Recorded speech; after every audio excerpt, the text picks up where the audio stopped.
วรรณาแสงสุรศักดิ์จุดธูปเทียนเครื่องนมัสการตลอดมุกหน้าหีบพระอภิธรรมเจริญพร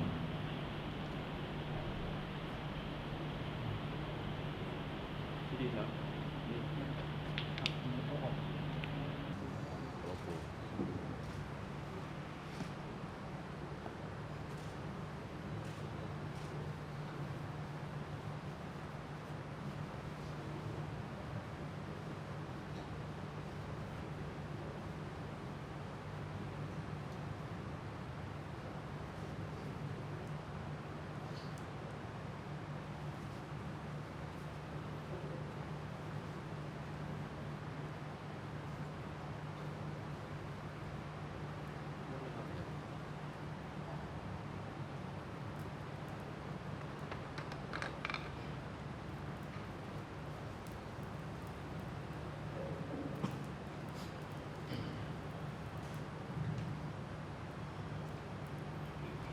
นะโมตัสสะภะคะวะโตอะระหะโตสัมมาสัมพุทธัสสะนะโมตัสสะภะคะวะโตอะระหะโตสัมมาสัมพุทธัสสะนะโมตัสสะภะคะวะโตอะระหะโตสัมมาสัมพุทธัสสะกุศลธัมมาอะกุศลธัมมาอัมภยกตธัมมากาตเมธัมมากุศลายานสมิงสัมเยกามาวจรังกุศลังจิตังอุปันนังโหติโสมานัสสะสหกตังญาณสัมปยุตังรูปารมณังวาสัตตารมณังวาอันตารมณังวารัสสารมณังวาโอนธัมมารมณังวาธัมมารมณังวายังยังวาปะนารมหาตาสมิงสัมเยปัสโสติอวิเยโกโหติเยวาปานาตัสสมิงสัมเยอันเยปิอธิปติจจสมุปปันนาอรูปิโตธัมมาเยเนธัมมากุศลาปัญจขันธารูปขันโธเวทนาขันโธสัญญาขันโธสังขารขันโธวิญญาณขันโธตัณหากตโมรูปขันโธยังกินกิรูปังอติตานาคตาปัจจุปันนังอัญจตังวาปะหิทวาโอราริกังวาสุขุมังวาเฮนังวาปะนิตังวายังดุเรวาสันติเกวาทานเดกัจฉาอติสัมโยหิตวาอติสังกิปิตวาอายังวุจติรูปขันโธสังฆโหอะสังฆโหสังฆหิเตนะอะสังฆหิตังอะสังฆหิเตนะสังฆหิตังสังฆหิเตนะสังฆหิตังอะสังฆหิเตนะอะสังฆหิตังสัมปโยโควิปโยโคสัมปยุเตนะวิปยุตังวิปยุเตนะสัมปยุตังอะสังฆหิตังชะปัญญติโยทันทาปัญญติอายตนะปัญญติหาตุปัญญติสัจจะปัญญติเยนาริยปัญญติโอคาราปัญญติเกณตาวตาภุคารานังภุคาราปัญญติสามยวิมุตโตอะสามยวิมุตโตโอปะธัมโมอะอุปะธัมโมปาริหานะธัมโมอะปาริ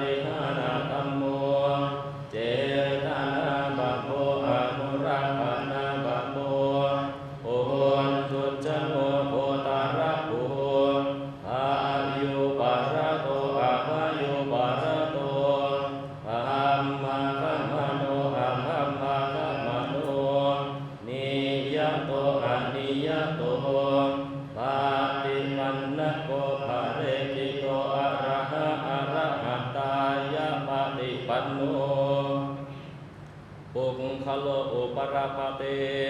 สันทิกัตถะปรมันเตนะเต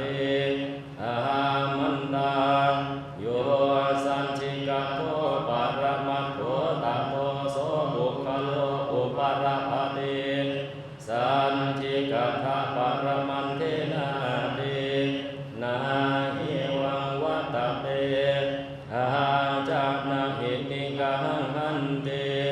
โอมคโลอุปราภเตสันทิกัตถะปรมันเตนะเตนะวัตเรวัตเตโยสัจจิกัตโตปรมัตโถตัตโตโสบุคโลอุปราภเตสันทิกัตถะปรมันเตนะเตมินชานเยเกเกกุศลธรรมะอาสะเปเตกุศลมูลาเยวะปานะกุศลมูลาอาสะเปเตธัมมะกุศลาเยเกกิกุศลธรรมะอาสะเปเตกุศลมูเลนะเอกมูลาเยวะปานะกุศลมูเลนะเอกมูลาอาสะเปเตธัมมะกุศลาเอตุปัจจโยรัมมณปัจจโยอาทิปติปัจจโยอานันตระปัจจโย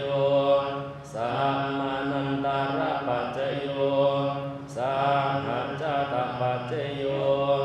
อัญญมัญญปัจจโยนิสยปัจจโย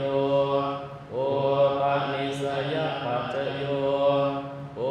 เรชะตปัจจโยปัญชาชาตปัจจโยอาเสวนาปัจจโยกัมมะปัจจโยวิภากปัจจโยอาหารปัจจโยอินดาริยปัจจโยชานะปัจจโยมังคปัจจโยสัมปยุตตปัจจโยวินปยุตตปัจจโยอันทิปัจจโยนันทิปัจจโยวิภัตตปัจจโยอวิภัตตปัจจโย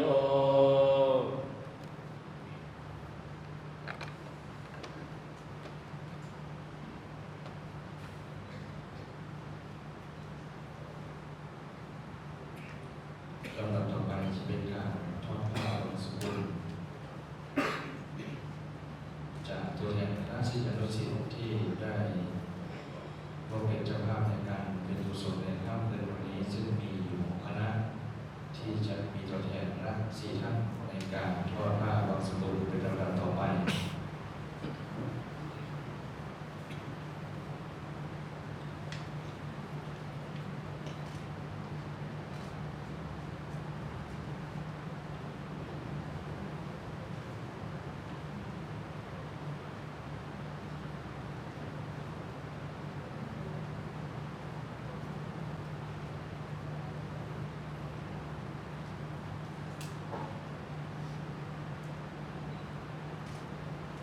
ชุดที่1เขาจะเดินบอลคณะท่านสจสันติคำภาคประกอบด้วยท่านสจสันติคำภาคแม่นางคำภาคนายดำรงรัตน์จันทร์สวัสดิ์เจ้าหน้าที่สาธารณสุข4ท่าน3ท่านเขาจะเดินบอล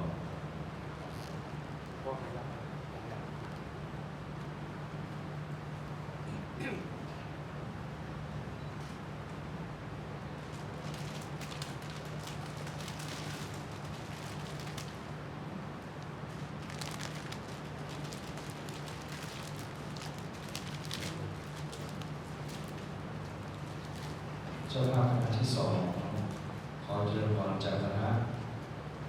แพทย์โรงพยาบาลมะเร็งอุดรและโรงพยาบาลอุดรธานีประกอบด้วย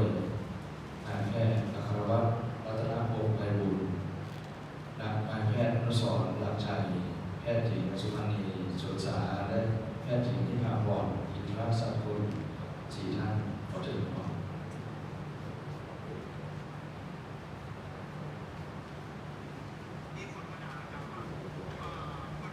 เ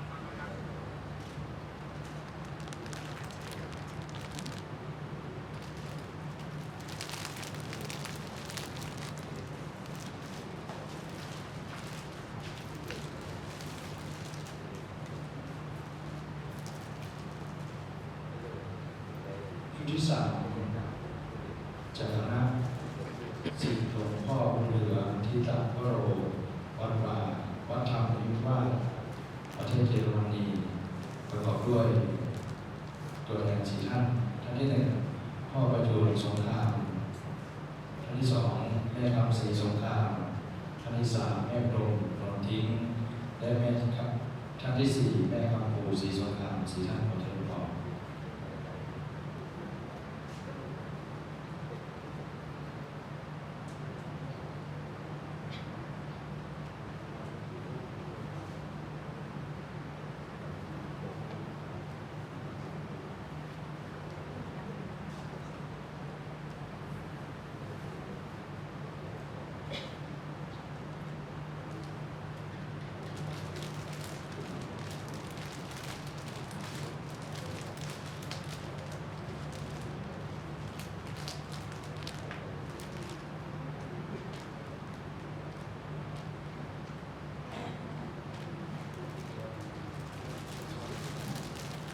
เราพาไปช่วยได้เลย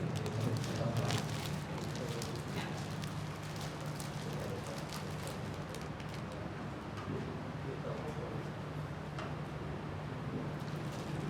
คณะที่4คณะคุณแม่บุภาประกอบด้วยนางบุภาเพ็ญจันทร์ชัยบรนางพรพิมลอัญชยานางสาวสิริวัลย์พ่อประเสริฐบุญนางกมลรัตน์เจริญสุข4ท่านขอเจริญพร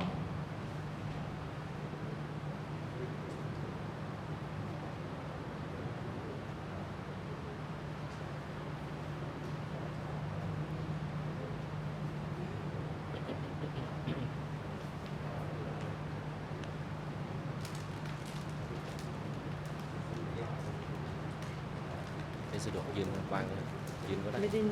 นั่ง ไม่นั่งแต่วางไม่สะดวกวางเลยวางเลย วางเลยใช่ไหม ใช่ใช่นั่งแล้วเอาวาง คณะที่5จากคณะคุณสุวรรณแสงสุรศักดิ์โดยคณะศิษย์จังหวัดระยองขอตัวแทน4ท่านประกอบด้วยคุณสุวรรณแสงสุรศักดิ์นางคำราชวิทยาภาพนางมงคลธนาและนางกัญญาธรพานิช4ท่านทีมหมอ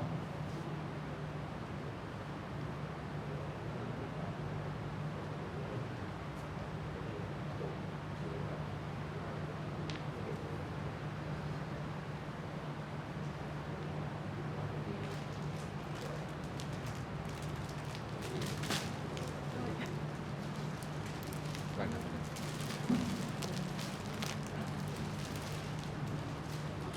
และคณะสุดท้ายโดยเมตตาธรรมผู้ศิริปัญญาคโรท่านพระอาจารย์สุริยันสุจันโตคณะศิษย์วัดป่าหนองแสงขอเจริญพรคณะศิษย์วัดป่าหนองแสง4ท่านพ่อพระอาจารย์บางสกุลขอเจริญพรคณะศิษย์วัดป่าหนองแสง4ท่าน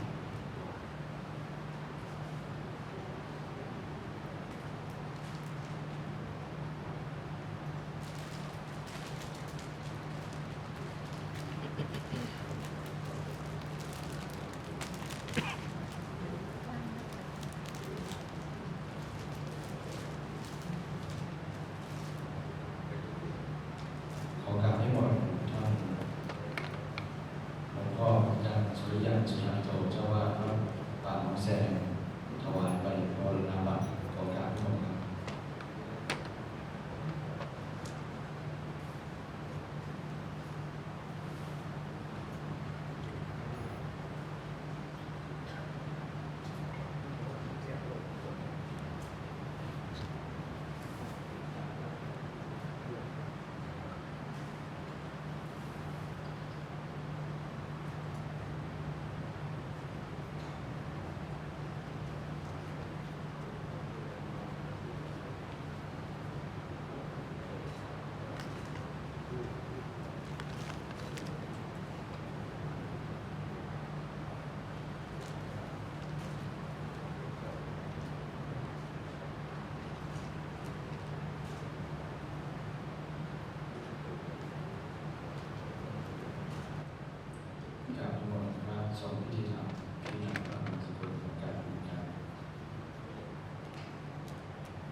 นิจจาวาตาสังขารา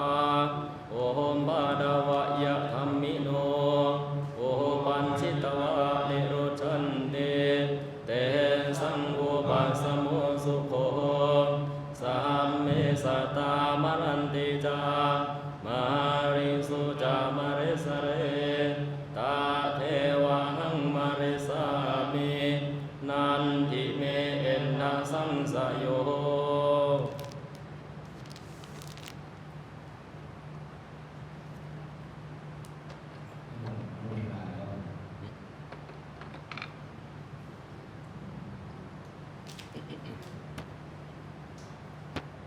ยะถาวริวหาปุราปาริปุเรนติสาหกรังเอวะเมวะอิโตดินังเตตานังอุปกปปติ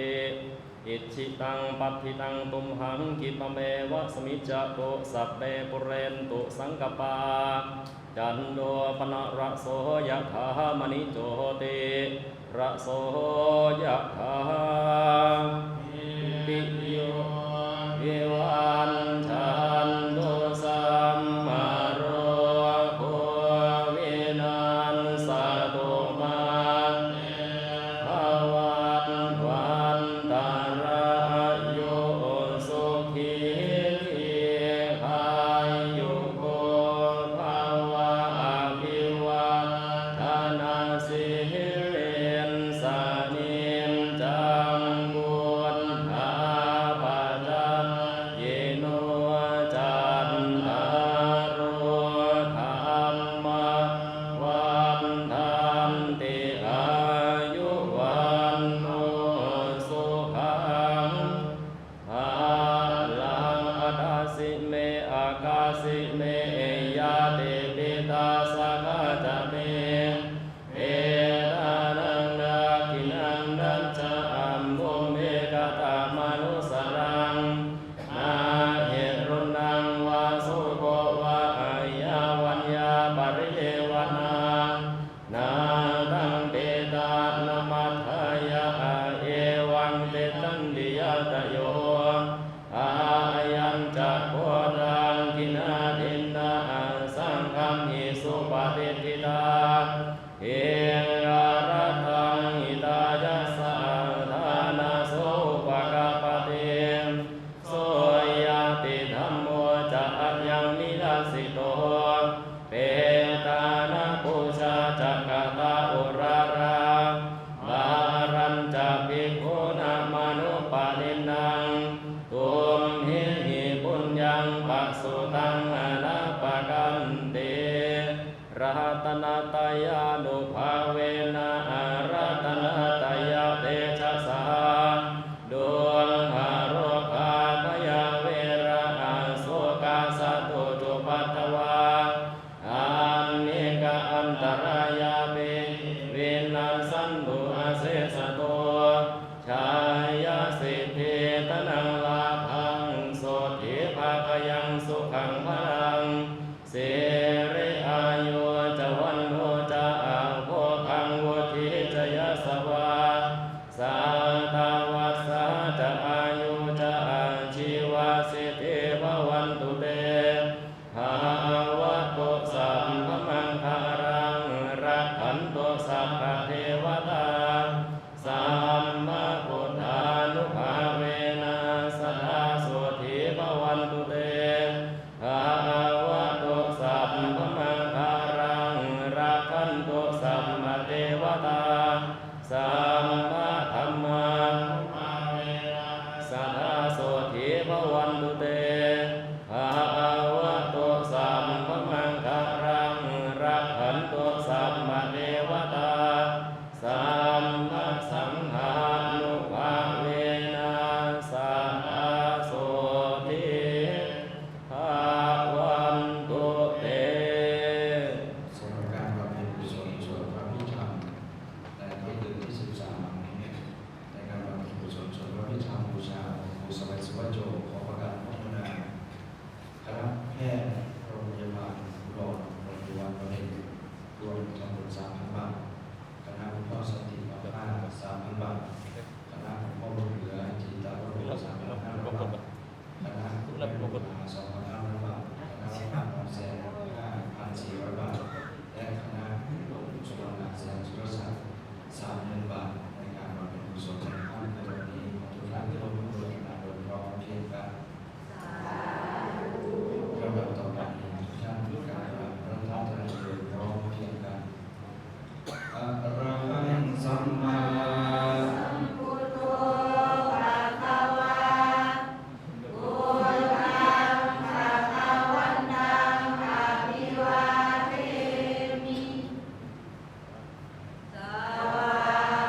ได้ประกาศอนุโมทนาพระแม่ครูเจ้าหลวงปู่บุญมีธรรมรัตโตในการถวายปัจจัยบูชาที่หลวงปู่ได้ถวายคืนเพื่อถวายบูชาหลวงปู่สมัยสุวรรณโจทย์จำนวนเยอะทั้งสิ้น 2398 บาท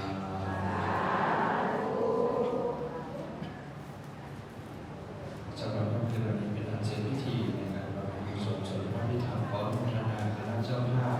ทุกท่านทุกคนที่ร่วมในการบำเพ็ญกุศลและได้นำพระศิษยานุศิษย์ขอการขอบพระคุณในเมตตาพ่อแม่ครูอาจารย์ทุกรูปทุกคนที่เมตตาเดินทางในการร่วมประกอบพิธีในทุกๆภาคเดือนที่ผ่านมาจนถึงปัจจุบัน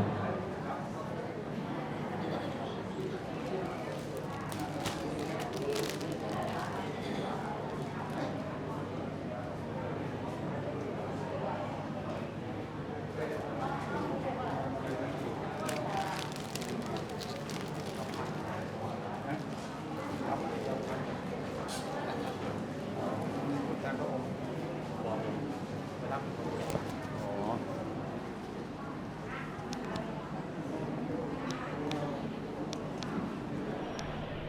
ไอ้รีสอร์ทนิโออ่ะใช่ไหมที่กายอยู่ใกล้วัดนิดเดียวนั่นแหละเดี๋ยวจะกลับบ้านพรุ่งนี้ใส่บาตรหลวงปู่แล้วก็ไปเข้า